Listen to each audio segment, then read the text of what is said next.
It's Ian at SS8000 Cars, and as part of the review I thought we'd do a trip through the country lanes in the Panamera 4E Hybrid to show you what it's like to use on a daily basis. And I'm getting more and more data together really in terms of the most effective way of using it. So we've started in e-hybrid here. I have found that if you're on e-hold, the fuel consumption increases to almost 30, and broadly it holds the range in electric mode as is, although on the way down here, which is about 100 miles, it took maybe 4 or 5 miles off the range, but it was in E mode quite a bit of the time, especially coming through the country lanes.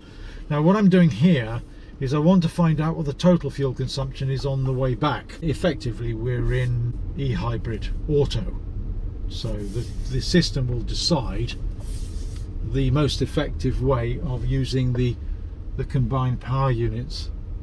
Okay, so we're coming out of Castle Combe. We're in e-hybrid, and we've got 17, it was 18, actually it was 19 mile range a second or two, but we managed to drop it to 17 in the space of a couple of 100 meters, which I suspect is partly because that's quite a steep hill we've come up. Today I genuinely don't need to be left with any electric range by the time I get back to base, because I'll stick it on the charge as soon as I'm home. So from that perspective it's not crucial. So if we run out before we get home, it's no big deal because the engine will just manage things. Still, it's the first time I've really used it at 40-50 miles an hour in electric mode only. It's quite strange. Now, one of the things that I have noticed about the car is broadly I'm quite impressed with the handling, given that it's a heavy car. So we're talking about 2.3 tons here, so it's heavier than anything I've owned in the past, and not far off the weight of the new Bentley Continental GT, which was always a heavy car, and I think they brought that down a margin. But I think the two products now weigh roughly the same. Obviously the Bentley initially at least won't be e-hybrid, but ultimately I think this engine will be offered on the Bentley Continental. It's exactly the same power unit, probably in this operating the same power. Be interesting to see if they increase the torque, but this already has quite a lot of torque, this car, so it may be that they don't. I'm starting to get a feel for the car on an everyday basis. It's a lovely car to use every day, actually. If you're not intimidated by the size of the car, it really is a really nice machine. Thoroughly enjoy driving it, and a part of that of course is to do with both the seat position, which I find the seats superbly comfortable. They grab you in all the right places, and also the ambience inside the car. I just think it's a lovely mixture because of the truffle brown leather that I've gone for. I like the sort of oldie worldy feel of that, but at the same time it's all its technical capabilities are on show, and it really feels like a very, very modern car.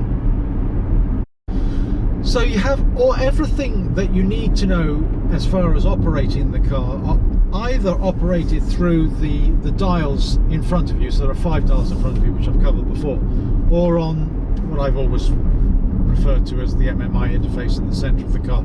As soon as I put my hand together, you get each one, whichever one is depressed, you'll see that it then delves into it slightly deeper on the left. It opens up when my hand, so I'm in nav, and then my hand, obviously as I approach it, it allows you to look at what the options are, and this is completely duplicated across the front here.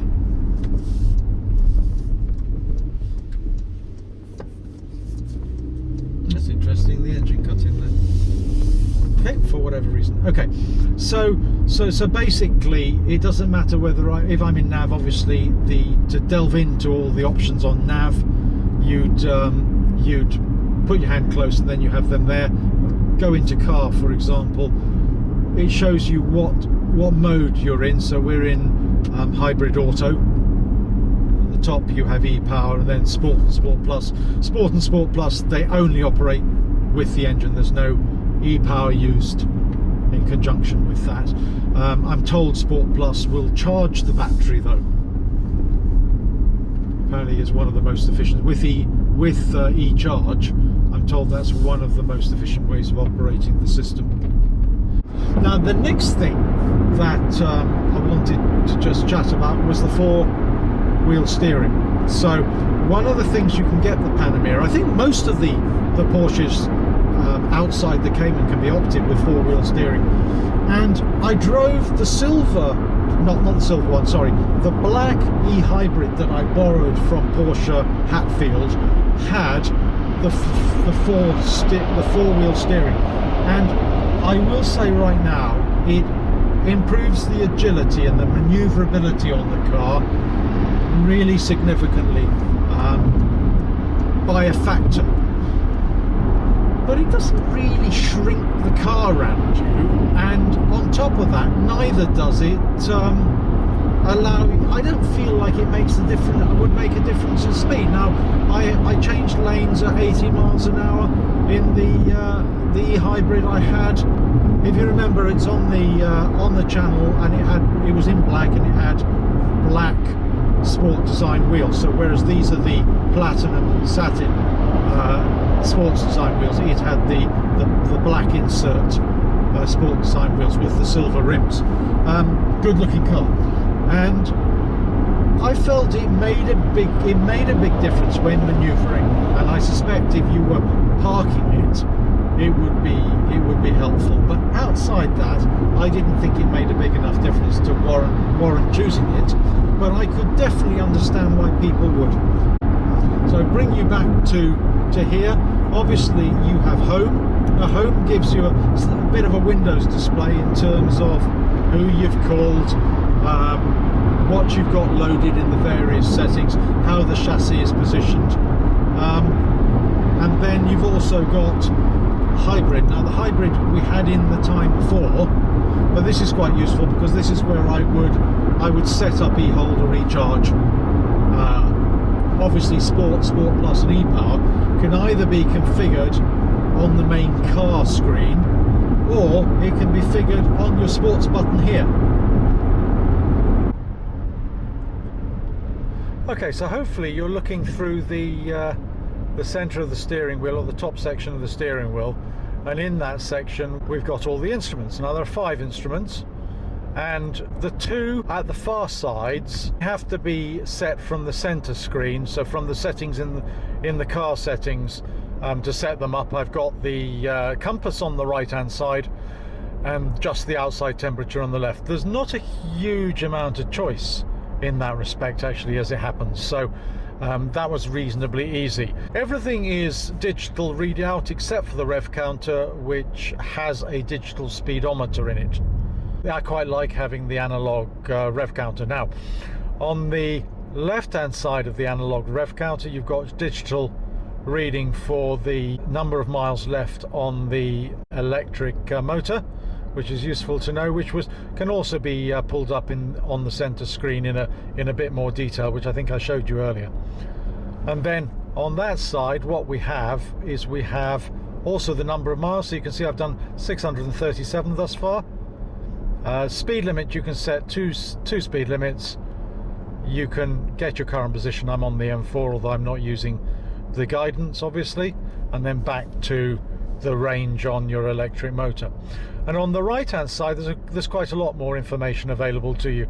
On the bottom section of the screen immediately to the right of the rev counter is the range that you have on your electric motor. Again, you can see it's got a little 9 miles an hour above it, and it's also gives you like a petrol gauge really in terms of the percentage that you have of the total charge left to you at any one point in time. Then what we can do is we can pop down to the next screen, which gives us all the information on the journey so far. So I've been driving for 53 minutes, I've done 48 miles, and I'm averaging 37.5. Now this is particularly interesting because right now I'm probably 8 or 9 miles per gallon above the combined miles per gallon I obtained on the way down when I was in e-hold. clearly I'm losing the range on my electric motor because this is switching between. As you can see, I'm absolutely in electric motor now, so that 9 range will go down fairly dramatically, I imagine. Also gives you your average speed, which hasn't been that quick, to be truthful, although I did stop, so it is possible it encompasses the stop as well. We go on to the next one.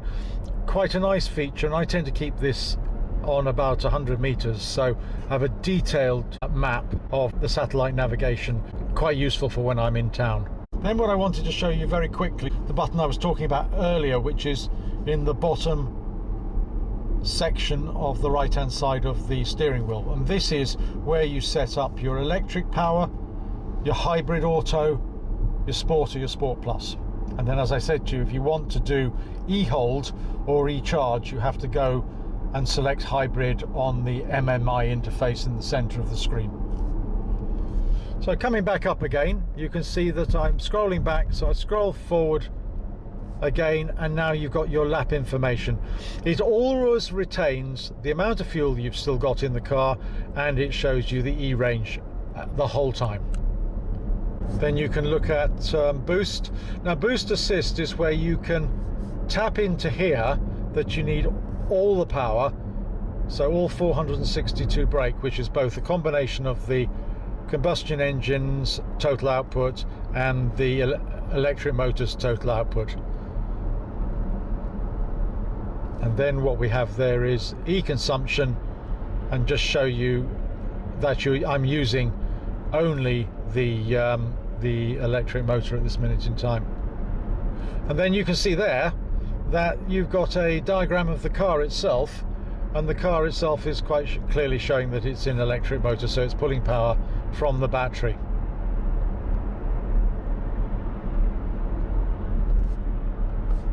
Right, it says it's all-wheel drive and it's front and rear. In terms of what percentage of which drivetrain you're using, so at the moment we're using mostly rear, a tiny little bit at the front, and this is the default setting. Unless it detects slippage, you're mostly using your rear wheels. Then you've got your tyre pressures, and then you're back to your main information from oil temperature, oil pressure, the battery, and you've got your boost and temperature of the car, of course.